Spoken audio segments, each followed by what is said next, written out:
আসসালামু আলাইকুম। আমি সুমাইয়াস ড্রয়িং ওয়ার্ল্ডে সবাইকে স্বাগতম।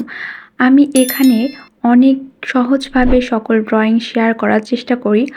আর আমার এই চেষ্টাকে অবশ্যই তোমরা যদি ছোট, ছোট কমেন্ট কিংবা লাইকের মাধ্যমে অ্যাপ্রিশিয়েট করো, তাহলে আমার যেই ছবি আঁকার ইন্সপিরেশন সেটা কিন্তু অনেকটাই বেড়ে যায়।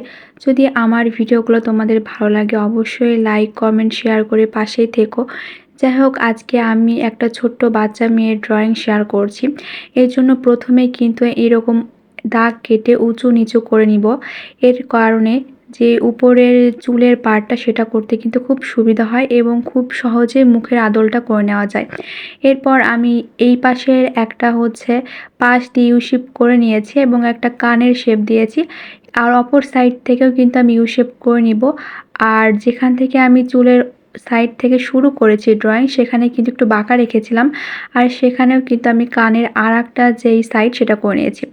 এর ওপরে আমি যে মাথার উপরে চুল ছিল সেখানকার থেকে কিন্তু এরকম লাভ শেপ করে মাঝখান থেকে এভাবে দাগ বাঁকা করে দিয়ে দিচ্ছি। এটা অনেকটা অর্ধচন্দ্রের মতো দেখায়। আর এর কারণে মনে হবে বাচ্চা মেয়েটির যেন চুল দুই দিকে ফিতা দিয়ে এভাবে বাঁধা। আর এই ড্রয়িংটা খুবই সহজভাবে আমি আজকে শেয়ার করার চেষ্টা করেছি। আর এই ভিডিওটা একবার দেখলেই তোমরা আয়ত্ত করে নিতে পারবে। এর জন্য অবশ্যই ভিডিওটিকে না টেনে পুরোপুরি দেখো।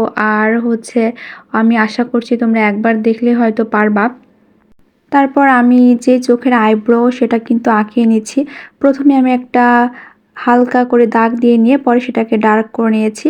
তারপর আমি একটু বাঁকা করে নিচে দাগ দিয়ে আর পেছন দিকে একটু উঠিয়ে দিয়েছি। এর নিচে আমি বৃত্ত দিয়ে দিয়েছি। আর এরপর এর মাঝে একটা ডট দিয়েছি। আর ডটের পাশে আমি কিছুটা জায়গা রেখে দিব। আর সেখানে আমি ফাঁকা রেখে দিব। তারপরে চারিপাশ থেকে এভাবে করে দাগ টেনে নিব। আর এখানে কিন্তু বোঝানোর কিছুই নেই। আমি কিভাবে কোন কাজটা করছি তোমরা মনোযোগ দিয়ে দেখলে কিন্তু বুঝতে পারবা। আর একই প্রসেস ফলো করে কিন্তু অপর যে চোখ সেটাও কিন্তু আমি আঁকায় নিয়েছি।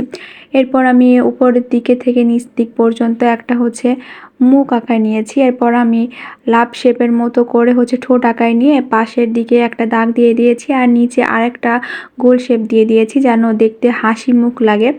এরপর আমি আঙ্গুলগুলো আঁকায় নিব হাতের।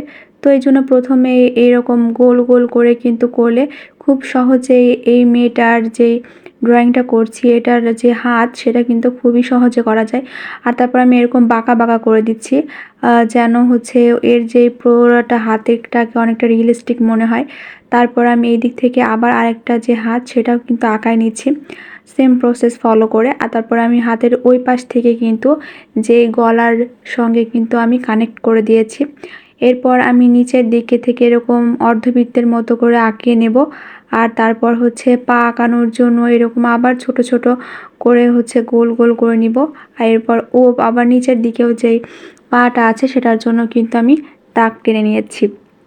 এর কারণে মনে হবে বাচ্চাটার পা একটা উপরে আছে আর একটা একটু নিচের দিকে বাঁকা করে দেওয়া আছে। এর কারণে কিন্তু দেখতে অনেকটাই ভালো লাগবে ড্রয়িং। তো এই ড্রয়িংয়ের ফিনিশিং পর্যন্ত তোমরা দেখতে থাকো। আশা করছি ভিডিওটি তোমাদের ভালো লাগবে। এরপরে নিচের দিক থেকে এরকম বাঁকা করে নিয়ে অপর সাইডের যে লিঙ্ক আছে সেটা আমি জয়েন্ট করে দিব। আর সেই একই জায়গা থেকে একটু বাঁকা করে নিয়ে হাতের পাশেও কিন্তু আমি জয়েন্ট করে দিয়েছি। তারপর পায়ের নিচের দিক থেকে আমি এরকম বৃত্ত আঁকিয়ে দিয়েছি। তারপর নিচে জয়েন্ট করে দিয়েছি। আর তারপরে এইভাবে একটা চতুর্ভুজ আঁকায় নিব। আর তার পাশ থেকে কিন্তু আরেকটা গোল শেপ দিয়ে দিব। আর এটাতে আমি একটু কালার অ্যাড করব। এখানে আমি অন্যান্য কালার অ্যাড করছি না, আমি রোল পেন্সিলটার সাহায্যে একটু ডার্ক কালার করে নিচ্ছি যেন এই সেপারেশন পার্টটা অর্থাৎ বাচ্চাটা যে চেয়ারে বসে আছে সেটা যেন খুব সহজে বোঝা যায়। আর এই সুন্দর এইটুকু হাইলাইটের কারণে কিন্তু এই যে এই ড্রয়িং এটাতে আর একটা আলাদা মাত্রা চলে আসে। তারপর আমি যে এই রোল পেন্সিল এটাকে পুরো ফ্ল্যাট করে ধরে নিয়েছি। আর এরপরও আমি এটাকে নিচ থেকেও ফ্ল্যাট করে ধরে একটা শ্যাডোই ভাব নিয়ে এসেছি, যার কারণে এই চেয়ারটা দেখতে আরও সুন্দর লাগবে।